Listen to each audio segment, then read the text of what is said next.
Friends, today we will plunge into the world of movies where passion and drama are intertwined with real life.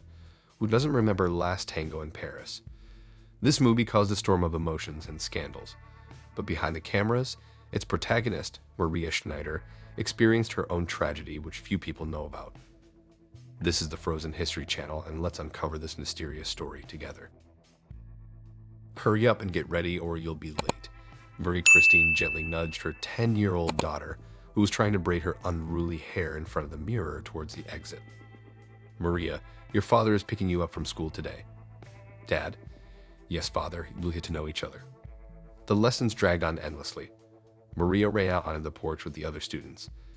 There was no doubt her father was waiting for her, but with each passing second the girl's face stretched out more and more. French actor Daniel Gallon drove up to the school gates in a luxurious red sports car. While waiting for his daughter to appear, he casually flicked his lighter and smoked beautifully. In Maria's thoughts, Daddy, who abandoned her pregnant mother, seemed so poor and unhappy martyr, torn between the legal wife of Madame Gallon and a young mistress, Marie Christine. With astonishment, the girl noted that Mr. Gellin had a respectable appearance of a well-groomed playboy and quite a prosperous man. Having an affair with model Marie Christine, he never decided to leave the family, where his son Xavier was growing up. On Maria's questions about his father, Marie Christine answered evasively. He's a famous artist and has his own life, and you, not a random child. There was a great feeling between us. Little Maria sincerely did not understand why her father was not interested in her. Because of his status as a married man, Daniel for a long time did not recognize Maria as his daughter. He visited the girl several times, but eventually broke off relations with her mother.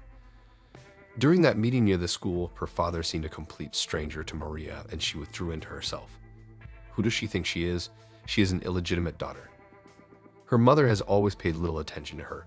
Marie Christine had a small bookstore, where she disappeared all day.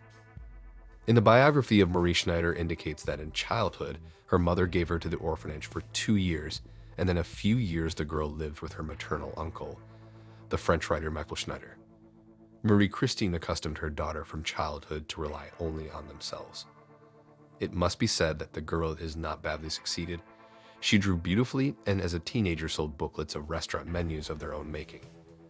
Not far from Maria's house was a small movie theater, where they played tapes of Bergman, Fellini. She watched all the movies in a row and became a real movie buff.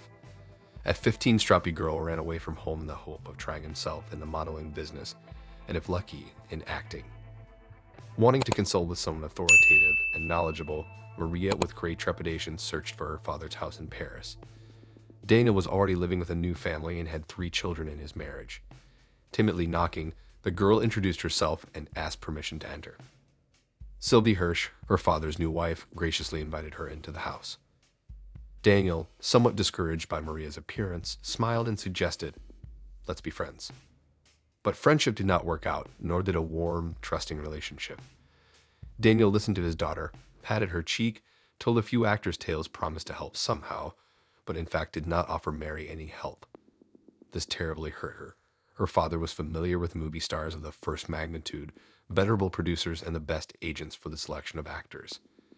And then she decided to prove to herself, and first of all her father, that will achieve fame at any cost. Maria was sure that with the help of the acting profession will once solve all their internal problems, get parental love, which she lacked so much, and gain self-confidence. At first, Maria starred in the crowd and once on the set met with Bridget Bardot, who was at the zenith of fame. Learning that the young girl is poor, Bridget offered her help, allocated in his apartment room maid, brought her to the acting agency and began to tutor. In 1972, the whole world progressed scandalous movie Bernardo Bertolucci, Last Tango in Paris. The young Maria Schneider, played in a pair with Marlon Brando, really fell glory. But the flip side of this glory was bitter. The proposal to star in the young classic together with a brilliant Brando seemed to the young actress very tempting. The more that the agent convinced Schneider of the upcoming success of the movie. For 19-year-old Maria Schneider, it was the first serious work, although before that she starred in small roles in 7 films, including with Alain Delon, who loved her as a younger sister. By the way, with Marlon Brando, Maria was a lifelong friend, and on the set between them established a relationship between them father-daughter, so there was no question of any romance. Immediately after the premiere with Maria began to happen strange things. She caught on the street testing looks of security guards in the supermarket, and men of age winked at her, whistled, tried to pinch any part of the body, and sent air kisses. The girl regretted her agreement to star in this movie. Director Bernardo Bertolucci deceived her. Later, he openly admitted that the shooting used a mental crisis of Marlon Brando, who was in a state of divorce from his wife Anna Kashfi, for creative purposes, as well as the inexperience of young actress Maria Schneider. One morning before shooting, Bernardo Bertolucci came up with a candid scene and devoted to it only Marlon Brando. Maria, they did not warn about it, and she cried bitterly.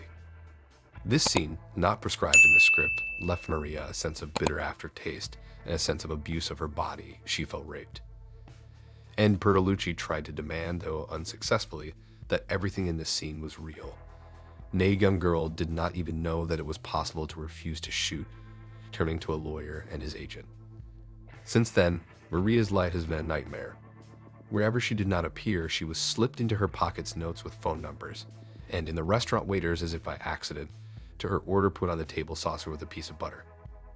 After the release of the movie, Daniel Jelen, convinced that his daughter is truly talented, began to invite Maria to parties and proudly say, "Meet my daughter." It was she who played the role of Jean in Last Tango in Paris. And dozens of eyes with curiosity looked at her. Maria felt like a woman thing with whom there was no need for ceremony. She hated herself and inwardly as if dead. She was offered roles of a similar plan. In her life began a period of abuse of alcohol and illegal substances.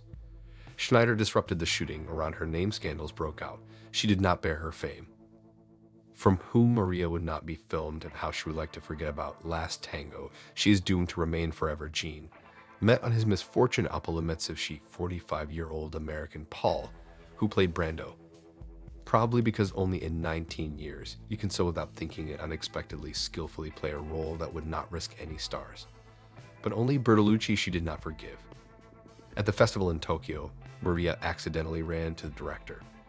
The Japanese wanted to arrange a reception in her honor, but Schneider refused and quoted his last line from his film. "I do not know this man." Despite the fact that Maria starred in almost 50 films, including the main role, along with Jack Nicholson, in Profession, reporter Michelangelo Antonioni, in Jane Eyre, Franco Zeffirelli, in Wild Nights, Cyril Collar, she was perceived as an actress from The Last Tango. With her father, Maria starred only once in 1981, in the movie Season of Peace in Paris.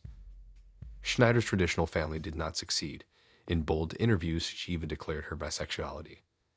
At 58, Maria died of breast cancer, and 6 months before the Minister of Culture and Communications, Frederick Mitterrand, awarded Schneider a Medal of Chevalier of the Order of Arts and Letters for her contribution to the arts, calling her worthy of an Oscar. Friends, thank you for watching. If you liked the video, subscribe to the channel and put a like. See you in new, exciting videos.